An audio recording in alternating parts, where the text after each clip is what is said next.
Hello students, स्वागत है आप सभी का आपके अपने यूट्यूब चैनल में। हम पढ़ रहे थे हमारी सेकेंड यूनिट जिसका नाम है करंट इलेक्ट्रिसिटी और ये है उसके ऊपर लेक्चर नंबर 4। तो आइए करते हैं स्टार्ट। आज का जो हमारा टॉपिक है वो है करंट डेंसिटी। क्या है आज का जो हमारा फर्स्ट टॉपिक है वो क्या है? Current density. जो करंट डेंसिटी है वो क्या होता है? आपको पता है कि current per unit area it is defined as the current per unit area. Per unit area यानी अगर आप करंट को पर यूनिट एरिया ले रहे हैं तो वो आपकी क्या कहलाएगी? Current density. क्या कहलाएगी? Current density.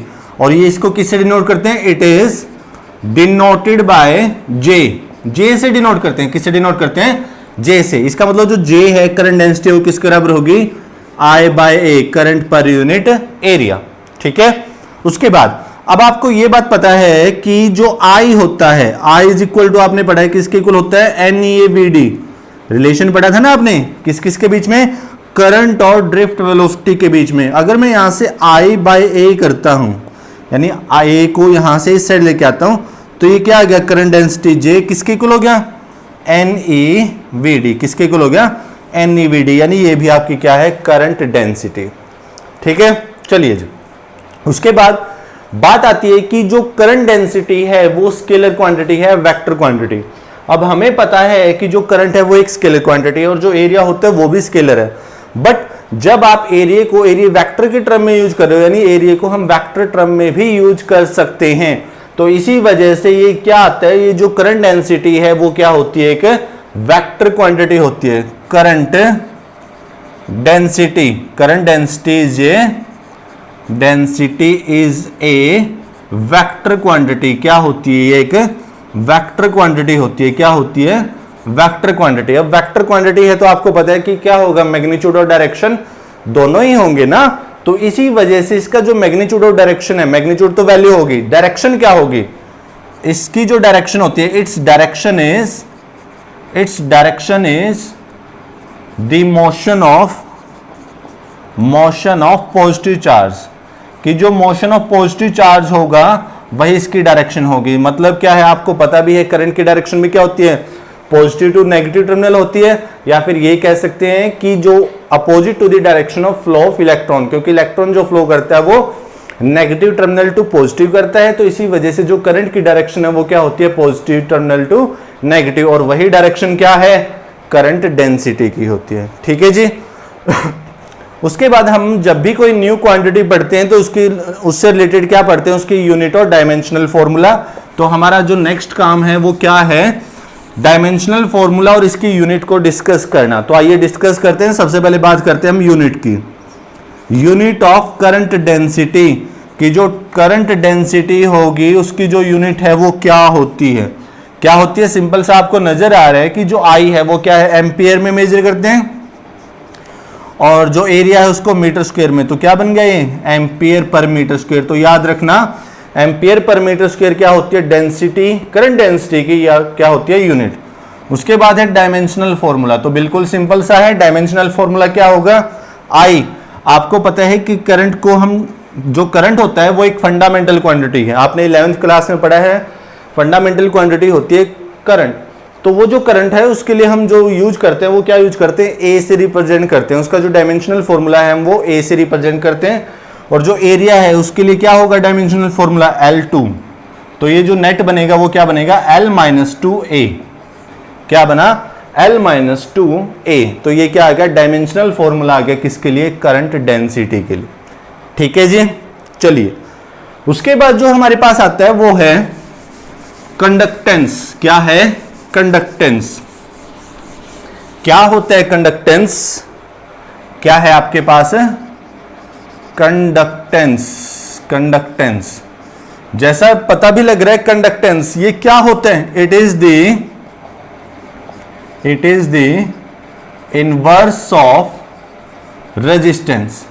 रेजिस्टेंस के इनवर्स को हम क्या बोलते हैं? कंडक्टेंस बोलते हैं। क्या बोलते हैं? कंडक्टेंस। यानी जो रेजिस्टेंस का उल्टा होगा, रेसिप्रोकल होगा, तो उसको क्या बोलेंगे हम?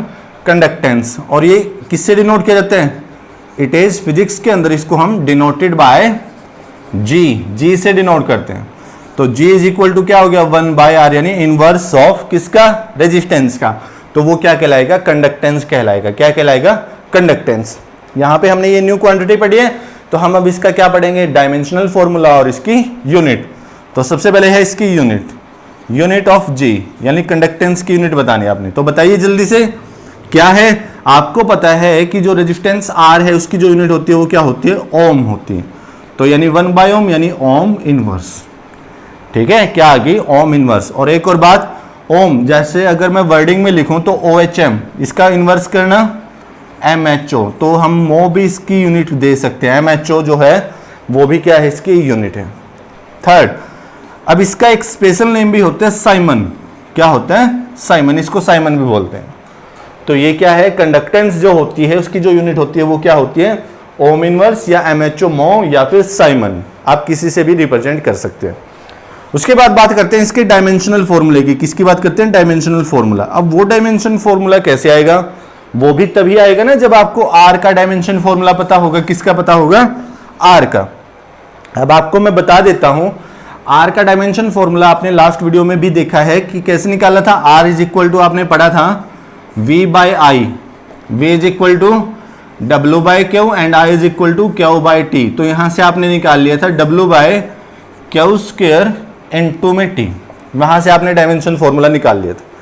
ठीक है, और अगर मैं आपको एक बात और बताऊं, आपने R इज इक्वल टू ये भी पढ़ लिया था ml/ne² a/τ।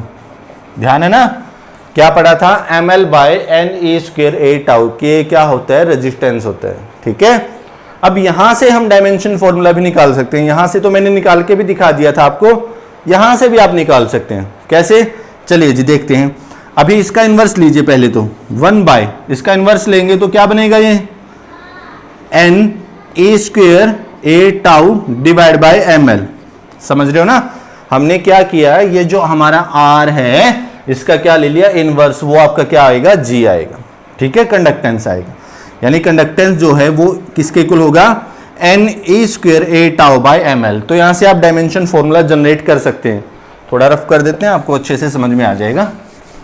चलिए जी, क्या है,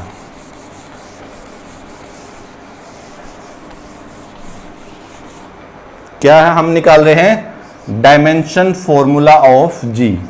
और हमने क्या लिख लिया है, G की वैल्यू लिख ली है आपने ne² a/τ बाय ml।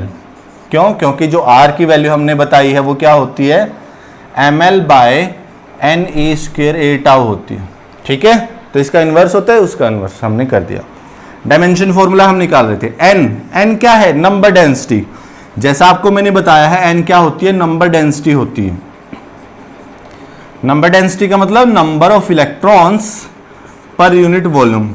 अब जो ऊपर आएंगे वो तो एक कांस्टेंट वैल्यू आएगी, डिवाइड बाय क्या है, वॉल्यूम। और वॉल्यूम का जो डायमेंशन फॉर्मूला होता है वो होता है L3। तो नीचे से ऊपर गया तो L-3, यानी नंबर डेंसिटी के लिए जो आपने यूज किया वो क्या है, L-3। चार्ज E के लिए क्या होता है, AT, चार्ज के लिए, और इसका स्क्वायर है तो इसका square. Area L2, tau relaxation time T, M मास M, L लेंथ L। ठीक है जी, क्या किया है, यहां से देखिए N L-3, E क्या है, चार्ज है, चार्ज के लिए AT, और इसका स्क्वायर है तो इसका square. A area L², tau T, M mass L length. तो बस इसको कंबाइन कर दीजिए, हो गया। और क्या है, M की पावर कितनी है यहाँ पर, यानी हमें क्या लिखना है, MLTA इस टर्म में लिखना है। अब हम इनके क्या देखेंगे, डायमेंशंस देखेंगे। क्या देखेंगे, डायमेंशंस। तो बताइए M का ओनली 1, तो ये नीचे से ऊपर जाएगा तो माइनस, तो M-1, L -3 2, तो ये कैंसिल, L-1 और नीचे से 1, तो L-2। ठीक है, क्या बना, M-1 L-2। T बताइए जल्दी से मुझे, ये T है, ये T है, तो T की पावर कितनी है, 3, तो T3। और A क्योंकि 2 ये बन गया ना, T की पावर 2 और ये 1 पावर, तो टोटल पावर कितनी बनेगी, 3, और A की पावर 2, तो A2। तो हमारे पास क्या डायमेंशन फॉर्मूला आ गया, M-1 L-2 T3A2। ठीक है, चलिए जी। उसके बाद जो नेक्स्ट क्वांटिटी हम पढ़ते हैं वो क्वांटिटी है हमारे पास कंडक्टिविटी। क्या है? कंडक्टिविटी। क्या है जी? कंडक्टिविटी। तो क्या करते हैं हम? नेक्स्ट क्वांटिटी है कंडक्टिविटी। तो अभी इसको पढ़ेंगे। जो कंडक्टिविटी हमने पढ़ा है कि जो रेजिस्टेंस का इनवर्स था वो क्या था? कंडक्टेंस। तो ऐसे ही कंडक्टिविटी जो होती है वो किसकी इनवर्स होती है? रेजिस्टिविटी की थी। तो क्या बनेगा? It is the inverse of resistivity. Resistivity का जो इनवर्स होगा उसको क्या बोलेंगे? कंडक्टिविटी। और आपको पता भी है इसको किससे डिनोट करते हैं? It is denoted by sigma. Sigma से डिनोट किया जाता है जी। अब ये क्या है? इनवर्स है किसका? रेजिस्टिविटी का। तो इनवर्स कीजिए रेजिस्टिविटी का, तो क्या बनेगा? Sigma is equal to 1/ρ। ठीक है, 1/ρ। अब फिर से वही, आपको रो की वैल्यू पता है। कैसे पता है? आर इक्वल टू आपने पढ़ा था ml/ne² टाउ, और आर इज इक्वल टू आपने पढ़ा था ρl/a। l/a को छोड़ दिया तो क्या बना? m/ne² tau. तो ये जो डेंसिटी रेजिस्टिविटी होगी वो किसके इक्वल होगी? m/ne² tau. तो लिखना, अगर इसका इन्वर्स करोगे तो क्या बनेगा? ne² टाउ/m। तो ये आपके पास क्या आ गई? कंडक्टिविटी आ गई। उसके बाद न्यू फिजिकल क्वांटिटी है तो हम इसके क्या पढ़ेंगे? यूनिट। यूनिट बताओ जी जल्दी से। आपने पढ़ा है कि जो रेजिस्टिविटी होती है उसकी यूनिट होती है ओम मीटर, और इसका इन्वर्स करेंगे तो पर ओम पर मीटर, या फिर आप लिख सकते हैं मो, MHO मो पर मीटर, या फिर आप लिख सकते हैं साइमन पर मीटर, क्योंकि हम पर ओम को क्या लिखते हैं? साइमन लिखते हैं ना। तो साइमन पर मीटर आपकी क्या होगी? कंडक्टिविटी जो है उसकी यूनिट होगी। क्या होगी? उसकी यूनिट होगी। ठीक है। उसके बाद डायमेंशनल फॉर्मूला। डायमेंशनल फॉर्मूले के लिए आपके पास क्वांटिटी है n। क्या है आपके पास? Sigma is equal to ne² टाउ/m। तो कीजिए, सिंपल सा है। l n के लिए आपको पता है l-3, e के लिए at और उसका स्क्वायर है तो इसका स्क्वायर, टाउ के लिए t डिवाइड बाय m के लिए मास m। तो नेट क्या बनेगा बताना जल्दी से? m की पावर तो -1, l की पावर ये -3 है तो -3, t की पावर 2 और ये 1 तो t3, t2 और 1 और a 2 और a क्या आ गया? 2। तो क्या बना? m-1, l-3, a2 और t2 ये है और 1 ये है तो t3। तो ये क्या आ गया? डायमेंशनल फॉर्मूला आ गया किसके लिए? कंडक्टिविटी के लिए। ठीक है जी, एक बार नोट कर लीजिए, उसके बाद हम करते हैं आगे।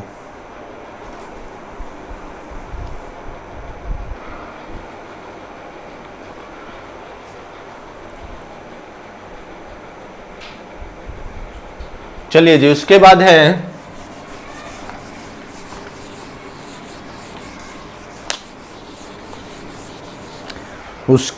है रिलेशन। क्या है? रिलेशन बिटवीन करंट डेंसिटी के बीच में क्या करना है आपको? रिलेशन देना है। किसके बीच में? Current density, conductivity and electric field intensity. इसके लिए आपको क्या देना है? रिलेशन देना है इनके बीच में। यानी सिंपल वे में अगर मैं आपको बताऊं किस किस के बीच में? Current density sigma, current density आपकी J, कंडक्टिविटी आपकी सिग्मा और इलेक्ट्रिक फील्ड इंटेंसिटी E, यानी इनके बीच में आपको क्या निकालना है?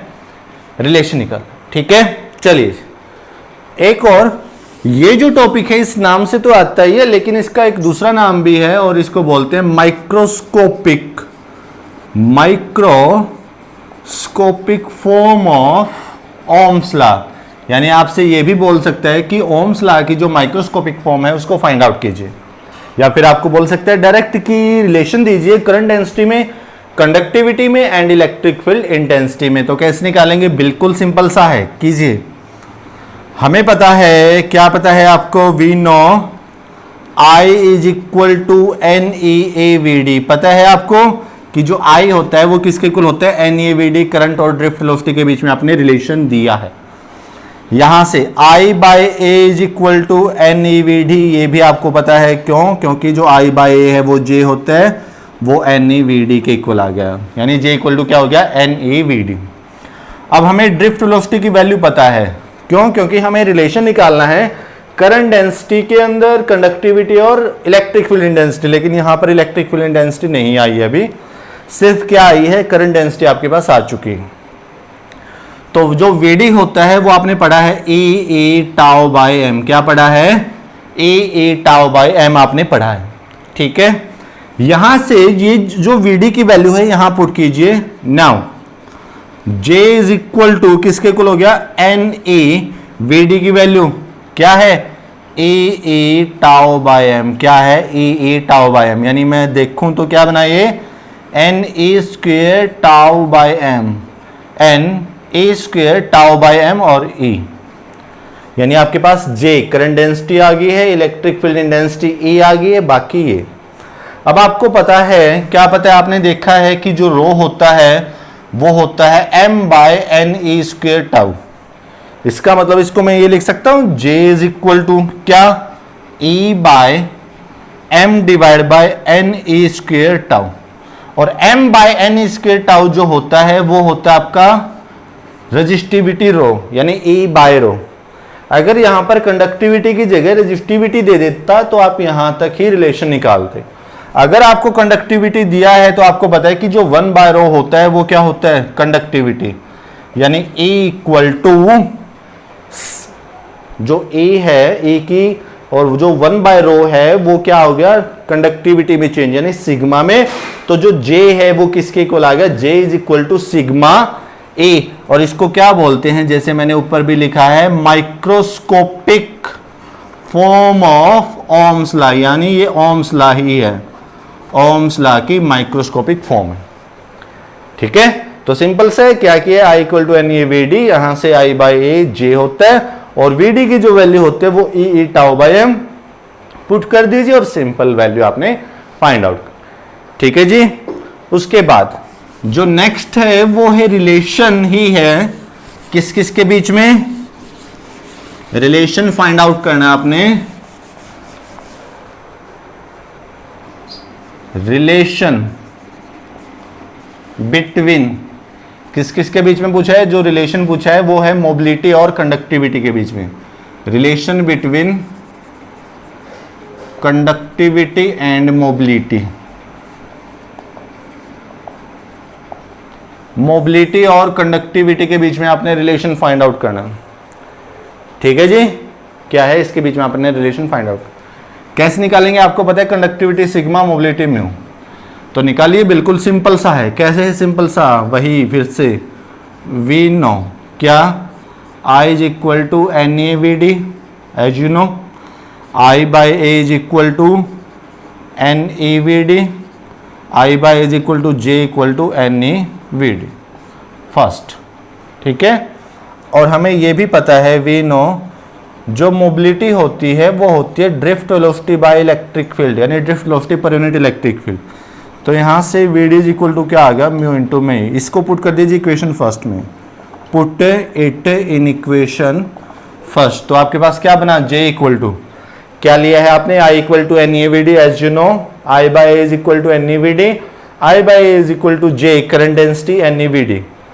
Now we know mobility is equal to Vd by A, so value of Vd is equal to mu into में E.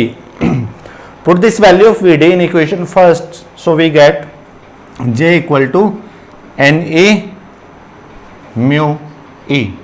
ये equation second.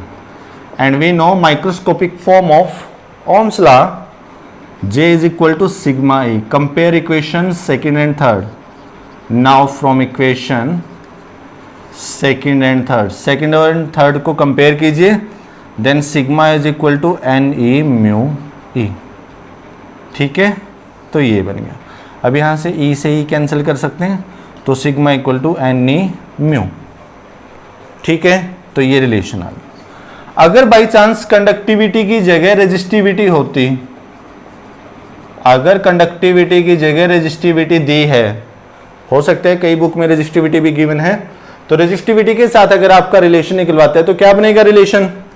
आपको पता है कि जो सिग्मा होता है, कंडक्टिविटी होता है, वो इनवर्स होता है रेजिस्टिविटी का। बस सिंपल आप ये रख दोगे 1/ρ is equal to n mu, इतना छोड़ोगे, ये भी ठीक है। और अगर आप ये लिखोगे रो तो क्या हो जाएगा इसका इनवर्स, यानी 1/n म्यू। क्या है, मैंने कहा कि अगर कंडक्टिविटी और मोबिलिटी में है तो यहां तक कीजिए।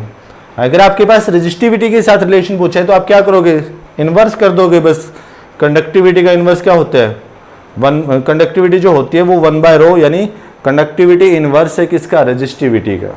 ठीक है, तो 1/ρ is equal to n mu, और यहाँ से ρ इज इक्वल टू आ गया 1/n म्यू।